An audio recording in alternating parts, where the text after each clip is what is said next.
এবারে শুনবেন কবর ঘরে দুজন। বাবা যেদিন বাড়ি এসে তোমার মাকে জানালেন যে তিনি তার পীর সাহেবের খানকা শরীফের গোরস্থানে তাঁদের দুজনের জন্য কবর কিনেছেন, সেদিনই চিন্তাটি তোমার মাথায় এসেছিল। হয়তো তুমি আরও আগেই এ নিয়ে ভেবেছিলে, তবে সেদিন চিন্তার পরিস্ফুটন ঘটেছিল হয়তো। তোমার জ্ঞান হওয়ার পর থেকেই তুমি তোমার জন্মদাতা দাত্রীকে একসাথে হাসিখুশি, শান্তিঘন, ভালোবাসা সিক্ত পরিবেশে দেখতে চাইতে।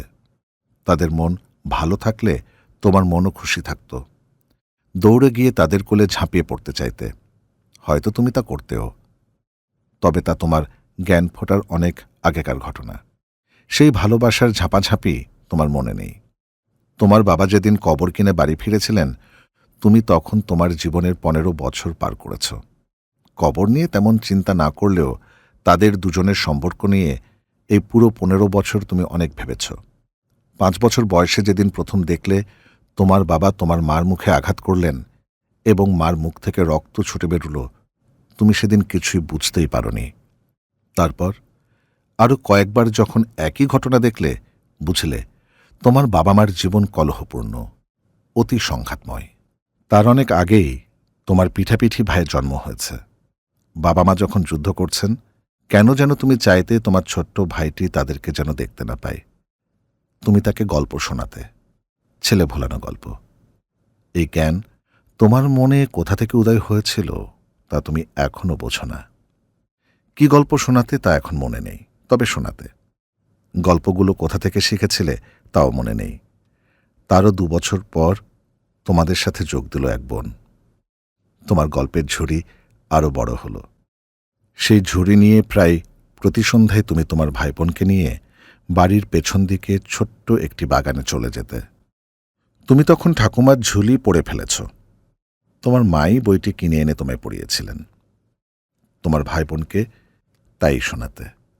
ওরা তোমাদের বাবা মার দ্বন্দ্বের শব্দ পেত না, হয়তো পেত, তুমি বুঝতে না।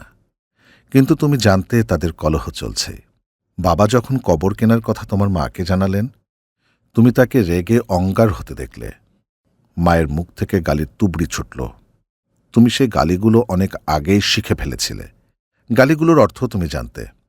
মা বাবাকে অশ্রাব্য গালি দিচ্ছেন, তা তুমিও সহ্য করতে পারতে না। তুমি আবারও ভাই বোনকে নিয়ে বাড়ির অন্যদিকে সরে যেতে চাইলে, কিন্তু বাবাকে তেড়ে আসতে দেখে তুমি বুঝে গেলে কি ঘটতে চলেছে। তুমি জানো যে বাবা মায়ের গায়ে হাত তুললে কি ঘটে, তবে এই 15 বছরেই তুমি বাবার চেয়ে অনেক সমর্থ ও লম্বা হয়েছ। বাবার পথে দাঁড়িয়ে দুহাত উঁচিয়ে প্রতিবাদের ভঙ্গিতে মাকে আড়াল করে তাকে বুঝিয়ে দিলে যে তিনি আর তোমাদের মাকে মারধর করতে পারবেন না। তুমি বড় হয়েছ এবং মায়ের পাশে দাঁড়ানোর ক্ষমতা রাখো। তোমার পাশে তোমার ভাইও এসে দাঁড়িয়েছিল। বোনটি দূরে বসে দেখছিল। বাবা থমকে গেলেন। তাদের প্রথম সন্তানের সমর্থ হয়েছে তিনি খেয়ালও করেননি। মা মারের হাত থেকে সেদিন বেঁচে গেলেন। সেদিনই তুমি মনে মনে ঠিক করলে যে এই দুজনের 2 কবরে থাকা উচিত নয়। তাদের গোর একই গর্তে হওয়া প্রয়োজন। অন্তত তুমি তাই দেখতে চাও। মাঝে মাঝে মনে হয় এই মানুষ দুজন তোমাদের জীবনে না থাকলেই ভালো। সবাই ভালো থাকবে, তারাও তোমরাও। তবে তারা যেচে তোমাদের জীবনে চলে এসেছেন। তুমি চাইতে জীবনে যারা এক হতে পারেননি, মরণে যেন একসাথে থাকতে পারেন। এ ছিল তোমার জীবনের সবচেয়ে বড় স্বাদ। কিন্তু তুমিই বা কে তাদের শেষ ইচ্ছে অমান্য করার? হতে পারো তুমি তাদের সন্তান, প্রথম সন্তান, এবং শুধু তাদের সম্পর্কের কথা চিন্তা করেই তোমার সময় কাটে। তাই বলে তাদের শেষ ইচ্ছে তোমার ইচ্ছের প্রতিফলন হতে পারে না।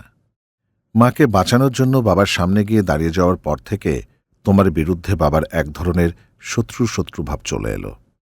তুমি যা বলো তার উল্টোটি বলাই যেন তার ব্রত, এবং তিনি যা বলেন তার বিরোধিতা করাই যেন তোমার পণ। তিনি যে কাজই তোমায় করতে বলেন তুমি তার বিরোধিতা করো। মা ভুল করলেও তুমি মায়ের পক্ষ নিয়ে তার সাথে বিরোধ করো। বাবার বিরোধিতা যে তুমি সজ্ঞানে করতে তা নয়, না বুঝেই যে কোনো বিষয়ে তার বিরুদ্ধে রুখে দাঁড়াতে। আবার মা গালি শুরু করলে তুমি তারও প্রতিবাদ করতে, কিন্তু বেশিক্ষণ প্রতিবাদের সময় পেতে না। বাবার হাত উঠে আসত মায়ের গায়ে। তোমার হয়তো মনে আছে 10 বছর বয়সের কথা। তোমায় দেরাদুনের একটি আবাসিক স্কুলে পাঠিয়ে দেওয়া হয়েছিল। মা চাননি, তবে বাবা মনে করেছিলেন এতে তোমার ভালো হবে, তুমি শান্তিতে লেখাপড়া শিখতে পারবে। প্রথম দিকে তোমারও ভালো লেগেছিল, মনে করেছিলে ওখানে গিয়ে এদের থেকে দূরে বসবাস করলে তোমার আর বাবা মায়ের রক্তাক্ত বিবাদ দেখতে হবে না। তবে যাত্রাকালে টের পেলে আসলে কি ঘটতে যাচ্ছে। তোমার ভাইবোন যখন তোমার জামা টেনে ধরল, তখন বুঝলে তাদের জীবনে কি সর্বনাশ নেমে আসছে। কিন্তু তোমাকে যেতেই হলো।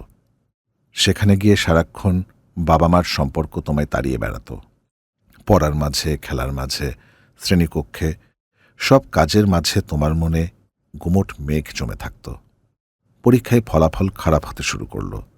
খুব চিন্তা না করেই এমন অনেক অঘটন ঘটিয়ে ফেলতে, যা দেখে শিক্ষক ও অন্যান্য বন্ধুরা তোমায় পাগল ঠাওরাতে শুরু করল।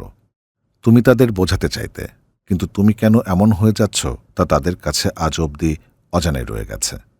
বোঝাতে পারোনি। ক্লাসের মাঝে পুরুষ শিক্ষকদের দিকে তাকিয়ে তুমি তাদের চেহারা দেখে বুঝতে চাইতে কে কে রাতে তাদের স্ত্রীদের মারধর করেছেন। কোনো না কোনো চিহ্ন থাকবেই। মাঝে মাঝে দু একজন শিক্ষিকাকে দেখে তোমার মনে হতো তারা স্বামীর অত্যাচার সহ্য করে সারা রাত না ঘুমিয়ে স্কুলে এসেছেন। প্রায়ই কয়েকজনের ঠোঁটের কোণে কাটা দাগ চোখে পড়ত। তখন তোমার মায়ের কথা মনে পড়ে যেত, বাবার কথা মনে পড়ে যেত, ভাই বোনের কথা মনে পড়ে যেত। তুমি দিব্যি দেখতে পেতে বাবার হাতে মার খেয়ে মা সারা রাত দেয়ালে মাথা ঠুকতে ঠুকতে নিজেকে আরও রক্তাক্ত করছেন। বাবাও সারা রাত অনুশোচনায় জেগে রয়েছেন। এই চলছিল দিনের পর দিন, রাতের পর রাত। মা তোমায় চিঠি লিখতেন, বাবাও লিখতেন, তবে তারা একসাথে লিখতেন না। তুমি চাইতে তোমার মাতা পিতা তোমায় একই পৃষ্ঠায় লিখুক। তুমি জানতে তা কখনো হবার নয়। তুমি বাবার পত্রের উত্তর দিতে না, ইচ্ছে করত না। বাবাকে কি লিখবে ভেবে পেতে না। মায়ের কাছে চিঠির ভেতরে তোমার ভাই বোনের কাছেও লিখতে। মা তাদের পড়ে শোনাতেন। ওরাও তাদের কাঁচা হাতে তোমার চিঠির উত্তর দিত। একবার অনেকদিন মায়ের চিঠি এলো না। বাবা তার পত্রে লিখে জানালেন যে মাকে ঢাকা শহরে নিয়ে গিয়ে হাসপাতালে ভর্তি করা হয়েছে। তার বড় অসুখ হয়েছে। তিনি খুলে বলেননি কি হয়েছে। তিনিও শহরে গিয়ে থাকছেন। ভাই বোনকে সঙ্গে দিতে তোমাদের দাদিমা এসেছেন গ্রাম থেকে। তোমার মনে হয়েছিল তখনই ছুটে ঢাকায় গিয়ে মায়ের কাছে চলে যাও, কিন্তু কাকে বলবে? স্কুলের কেউ জানে না তোমার মনের ভেতর কিসের ঝড় বইছে। সহ্য করে থাকতে হয়েছিল। তোমার পরীক্ষার ফলাফল আরও খারাপ হতে শুরু করল। বাবার কাছে চিঠি গেল তোমায় সেখান থেকে নিয়ে যাওয়ার জন্য। এমন অবাঞ্ছিত ও খারাপ ছাত্রকে সেখানে তারা রাখতে চান না, স্কুলের বদনাম হবে। তোমাকে বেরিয়ে আসতে হলো। তোমার ছোট মামা গিয়ে তোমায় দেশে নিয়ে এলেন। নানা বাড়িতে এসে উঠলে, এসে তুমি জানতে পারলে তোমার মায়ের মানসিক চিকিৎসা করানোর জন্য তাকে ঢাকা শহরে নিয়ে হাসপাতালে রাখা হয়েছে। মানসিক রোগ বলতে সবাই তখন পাগল বোঝে। তুমি দেখলে চারপাশ থেকে আত্মীয়রা সবাই ফিসফিস করে তোমায় বলছে তোর মা পাগল হয়ে গেছে, তুমি পাগলের ছেলে। আরও জানতে পারলে সবাই তোমার বাবাকে পাগল স্ত্রীকে তালাক দিয়ে আবার বিয়ে করার পরামর্শ দিচ্ছেন। বাবাও নাকি বেশ কজন বিবাহে ইচ্ছুক নারীকে তার হবু স্ত্রী হিসেবে দেখেও ফেলেছেন। এসব জানার পর তোমারও নিজেকে সত্যি পাগল মনে হলো। মামার কাছে জানতেও চাইলে যে তোমাদের কি হবে। মামা সান্ত্বনা দিয়ে বলেছিলেন তোমার বাবাকে তিনি ভয় দেখিয়েছেন, আবার বিয়ে করলে তাকে খুন করে ফেলার ভয় দেখিয়েছেন তিনি। মামা বলেছিলেন চিন্তা করিস নে, তোর বাপ বিয়ে করবে না, তোর মাকে নিয়ে ওকে থাকতে হবে। সে ব্যবস্থা আমি করেছি। মামার কাছে একটু পিস্তল ছিল, তা তুমি জানতে। পিস্তলটি চুরি করার ইচ্ছে জেগেছিল তোমার মনে। ওটি পেলে তোমার বাবা মাকে একসাথে গুলি করে মেরে একই গর্তে কবর দেওয়ার ইচ্ছে তোমার হয়েছিল। তাহলে তোমাদের জীবনের সব সমস্যা মিটে যাবে। বাবা মা ঢাকা থেকে ফিরে এলেন। বাবা বিয়ে করলেন না। বিয়ের কোনো কথাও উচ্চারিত হলো না। তুমিও নতুন করে সবকিছু শুরু করতে চাইলে। ভাই বোনকে তোমার মনের সাথে আরও আষ্টে পৃষ্ঠে বেঁধে ফেললে। ওদের জন্যেই তোমার মাথা উঁচু করে থাকতে হবে। এমন ভাবনা সত্ত্বেও বিশ্ববিদ্যালয়ে পড়তে গিয়ে তুমি কিছুদিন গাঁজা টেনে দুঃখ ভোলার চেষ্টা করলে। মদ্যপানও শিখলে। বেশি দিন নেশা করতে তোমার ভালো লাগেনি। ওসব ছেড়ে বন্ধুদের সাথে রাজনীতিতে গেলে। সেখানেও তোমার মন বসেনি। ছাত্র রাজনীতিকদের তোমার কাছে পোষা প্রাণী মনে হতো। কেউ যেন দড়ি দিয়ে বেঁধে একদল শিশু প্রকৃতির মানুষকে সারাদিন মান ঘোরাচ্ছে। দেখেন একদল মানুষ অন্যের কথায় আরেকজনের ধন দৌলত ধ্বংস করছে আর অন্যকে পেটাচ্ছে। তোমার সময় রাজনীতির প্রান্তর ছিল অতিশয় রক্তস্নাত। মন দিলে, এলে পড়ালেখায়, ফলও ভালো হলো। তোমার বয়সী বেশ কয়েকজন নারী তখন তোমায় পছন্দ করেছিল, তোমায় কাছে চাইত, প্রেমিক হিসেবে, তাদের ভবিষ্যতের অংশীদার হিসেবে। তুমি তাদের কাছে আসতে দাওনি, তাদের বিশ্বাস করতে পারোনি, কাউকে আপন ভাবতে পারোনি, ভয়ে কুঁকড়ে গেছ, সংশয় ছিল নিজেকে নিয়ে। তুমি কেমন বাবা হবে, তারা কেমন মা হবেন। পড়ালেখা শেষ করে এক শিপিং কোম্পানিতে চাকরি নিয়ে চলে গেলে চট্টগ্রামে। যদিও এ চাকরি তোমার পছন্দের ছিল না, তবুও নিজের পায়ে দাঁড়াতে তুমি গেলে। নিজের পায়ে দাঁড়ানোর জন্য ঢাকায়ও অনেক উপায় ছিল, তবে তুমি চলে যেতে চাইলে। তখন তোমার ভাই সেনাবাহিনীর সেকেন্ড লেফটেন্যান্ট, বন বিশ্ববিদ্যালয়ে ভর্তি হয়েছে। তুমি বুঝেছিলে তারা বাকি পথ নিজেরাই খুঁজে নিতে পারবে। তুমি আজও বুঝতে পারো না এত কিছুর পরও তোমরা কেন অপথে বিপথে চলে যাওনি। তোমাদের তো হারিয়ে যাওয়ার কথা ছিল, আত্মহত্যা করার কথা ছিল। তোমাদের স্বজনেরা তাই আশা করেছিলেন তোমরা বিপথে গেলেই তারা যেন আনন্দ পেতেন। এমন মা বাবার সন্তানেরা আর কি হবে, কত দূর যাবে। তোমাদের বাবা অবশ্য অনেক দিন ধরে কেমন যেন স্তিমিত হয়ে যাচ্ছিলেন, তুমি বোধহয় তা খেয়াল করনি। যেদিন সেই 15 বছর বয়সে মাকে রক্ষা করার জন্য বাবাকে রুখেছিলে, সেদিন থেকেই তিনি কেমন যেন ঝিমিয়ে গিয়েছিলেন। তিনি আর ধর্মকর্মের জন্যে তোমাদের তেমন তাড়া দিতেন না। রাগ উপচে পড়লেও তিনি আর মাকে মারতে আসতে সাহস দেখাতেন না। তোমরা যখন তা খেয়াল করলে, দেখলে তোমাদের মাই তার ওপর চড়াও হয়ে থাকেন। মায়ের ব্যবহার সারাক্ষণই উত্তপ্ত থাকে। মাঝে মাঝে মনে হতো মাকে থামাতে হবে, বোঝাতে হবে, কিন্তু ততদিনে তাদের কলহে তোমার আকর্ষণ নিষ্প্রভ হয়েছে। তুমি তাদের একাকী ছাড়তেই বেশি পছন্দ করো।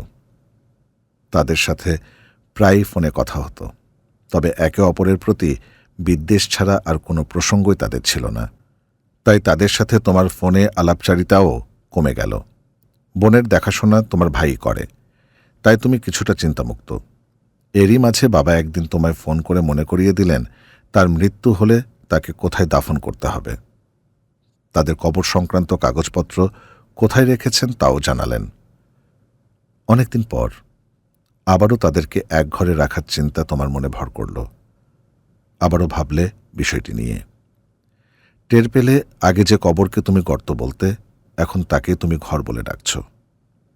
বাবা মাকে এক গর্তের পরিবর্তে এক ঘরে রাখতে চাও। তারা প্রায় 35 বছর এক ছাদের নিচে সময় পার করেও ঘর পাননি। দুঃসংবাদ এলো একদিন। ভাই ফোনে জানালো, যত তাড়াতাড়ি সম্ভব তুমি এসে দেখলে তোমাদের বাবার হৃদযন্ত্র বিকল হয়ে বন্ধ ছিল কিছুক্ষণ। বোন ট্যাক্সিতে করে কোনো মতে মিলিটারি হাসপাতালে নিয়ে এসেছিল। ডাক্তাররা তাকে সিপিআর দিয়ে অলৌকিকভাবে ফিরিয়ে এনেছেন, কিন্তু পক্ষাঘাতে নিঃসার হয়ে গেছে তার দেহ। হর রকম যন্ত্র দিয়ে শ্বাস প্রশ্বাস চালিয়ে বাঁচিয়ে রাখা হয়েছে, জীবন মৃত বলা যায়। মায়ের মাতম আর থামে না। তোমরা অবাক হয়ে দেখলে তার বিলাপ। প্রথমে বিশ্বাস হয়নি, তারপর তোমার কাছে মায়ের কান্না ভালোবাসার ফল্গু ধারা বলে মনে হল। এতদিন সে স্বামীর অত্যাচারে কেঁদেছে, রেগেছে, আজ ভালোবাসায় কাঁদছে। তুমি, তোমরা এই তো চেয়ে এসেছ চিরদিন। নিজেরাও মনে মনে বললে, কাঁদো মা, কাঁদো। বাবার জন্য তোমার কান্না আমাদের মন ভরিয়ে দিচ্ছে। মায়ের হয়তো আশা ছিল তার স্বামী নিঃস্বার অবস্থা থেকে ফিরে আসবেন, তবে চিকিৎসকরা তোমাদের পরিষ্কার জানিয়ে দিয়েছিলেন তিনি আর ফিরবেন না, ওখানেই শেষ, ফেরার কথাও না। হৃৎপিণ্ড বন্ধ হয়েছিল বেশ অনেকক্ষণ। জীবন থেকে তলিয়ে যাওয়ার একেবারে আগ মুহূর্তে তাকে ফিরিয়ে আনা হয়েছে। বাবা চলে যাচ্ছেন জেনেই তুমি খুঁজতে গেলে খানকা শরীফের কাগজপত্র। বাবার আলমারিতেই ছিল, তিনি দেখিয়ে দিয়ে গেছেন। দেখলে শুধু বাবার কাগজগুলোই আছে, মায়েরটা নেই। অনেক খোঁজাখুঁজির পরও পেলে না। এ নিয়ে কারোর সাথে আলাপও করলে না। তুমি হয়তো জানতে মা এমনটি করতে পারেন। তিনি কখনোই ওই খানকা শরীফের গোরস্থ হতে চাননি, তার স্বামীর পাশে থাকতে চাননি। এমন সময় কি করতে পারতে তুমি? তোমার ভাই বোন হয়তো চাইবে বাবাকে তার ইচ্ছে মতো দাফন করতে, তুমি তা হতে দিতে চাওনি। তুমি তড়িঘড়ি করে শহরের একটি কবরস্থানে তাকে দাফনের ব্যবস্থা করলে। সবাইকে বলেছিলে খানকা শরীফ অনেক দূরে, তোমরা সেখানে ঘন ঘন যেতে পারবে না। সবাই রাজিও হয়েছিল, তোমার ইচ্ছে ছিল ভিন্ন।